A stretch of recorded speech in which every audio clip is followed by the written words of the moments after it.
with no minimum purchase and no money down. Friday through Monday only at Ashley Home Store. Sky 3, coverage from breathtaking angles.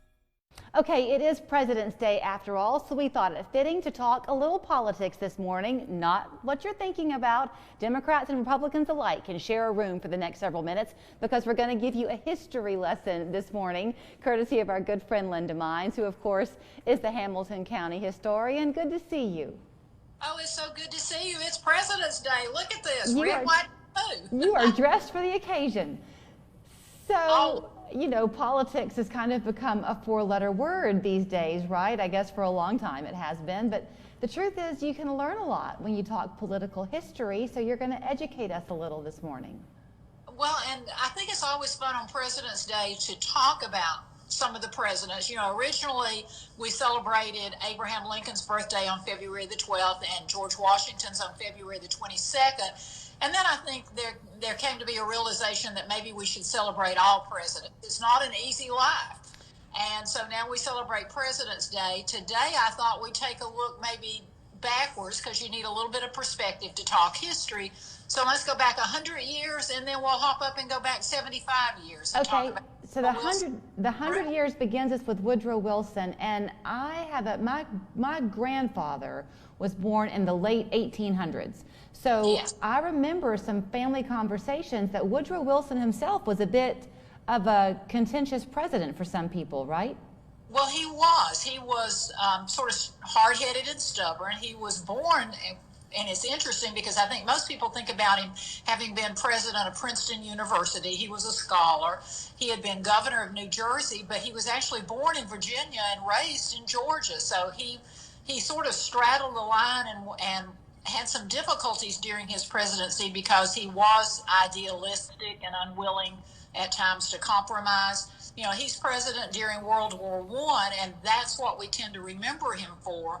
But when he first goes into office in 1912, he's elected in 1912, goes in 1913, he goes in as a reformer. He really wanted to sort of spread the burden of government and everything. Is under his presidency that we will see increases in the advent actually of income tax and a number of new tax plans. He's going to be a trust buster, much in the same way that Teddy Roosevelt had been, although they are not of the same political party.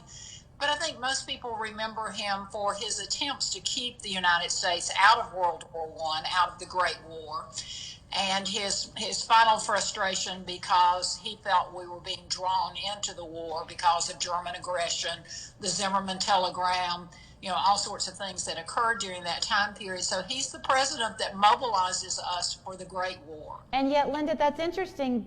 That's interesting to me to hear you talk about his hope to keep us out of the war, because then he also created, did he not, the League of Nations? He did.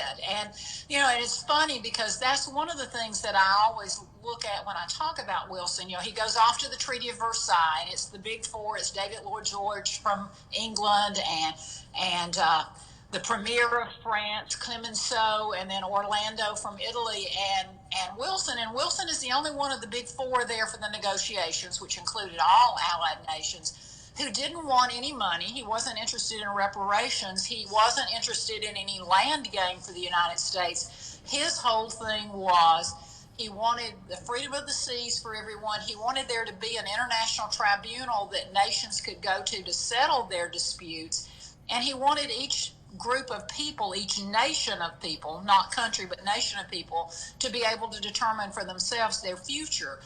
And the other three, I have a feeling, probably looked at him a lot and rolled their eyes in the exaggerated way that an elementary school kid can, because he was so idealistic they had trouble understanding him. But he does, in the 14 points, give birth to the League of Nations. And it's the forerunner to the United Nations. But what was so difficult for Wilson is he came back to the United States, presented it. Of course, all treaties have to be approved by the Senate.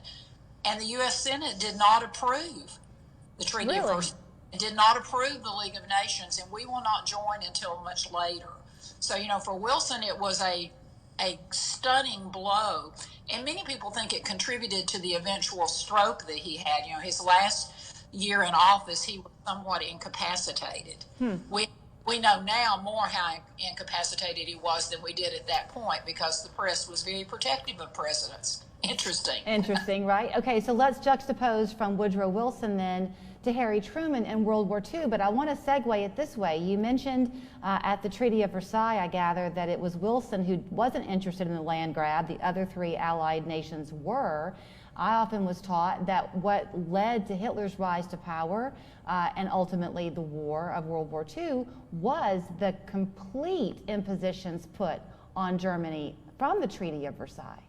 That's exactly right. The Treaty of Versailles, Clause 235, made Germany accept financial and sort of guilt. It's called the guilt clause because they had to agree to responsibility for every death that had occurred in World War I and the economic impositions, no factories, no production.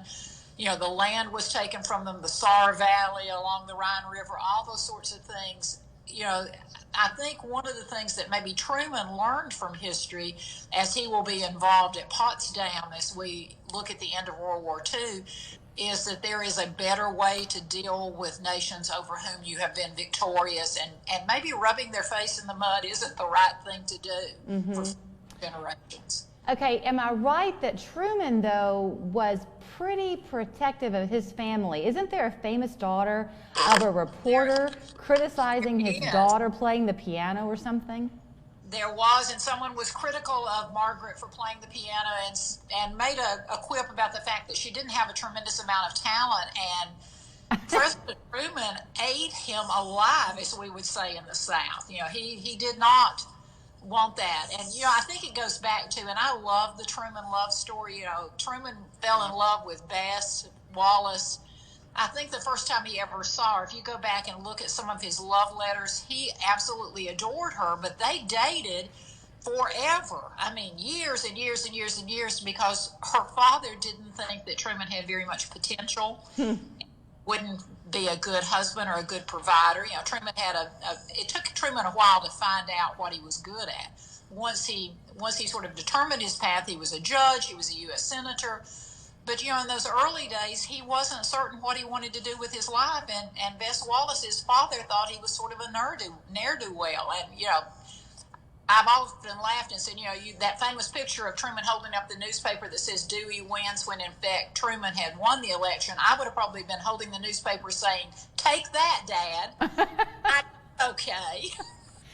So we never have enough time to talk to you, but it's a rainy week ahead, a good time to delve into a good book. Would you recommend a good biography of either of these two presidents? There are actually a couple of good ones, but I will tell you McCullough's biography of Truman is absolutely fascinating. There's a new one that's out now. Joe Scarborough, who is, a political talking head, but apparently has a great affection for Truman, and I've read wonderful reviews about it. H.W. Brand, who is one of my favorite historical authors out at the University of Texas, also has a new book out on Truman. I mean, oh my goodness, shop your local bookstores. Spend the week and the weekend snuggled up with a blanket and a presidential biography. It's a wonderful way to start off this week. Well, you have been a great way for us to begin ours, so thanks for sparing some time. Oh, thank you, always. Aren't we lucky to have her? Linda Mines, Hamilton County historian. We're back in just a minute. Far too often, people are being seriously injured and hurt because of negligent drivers distracted by their cell phones. If you've been harmed by a negligent or distracted driver,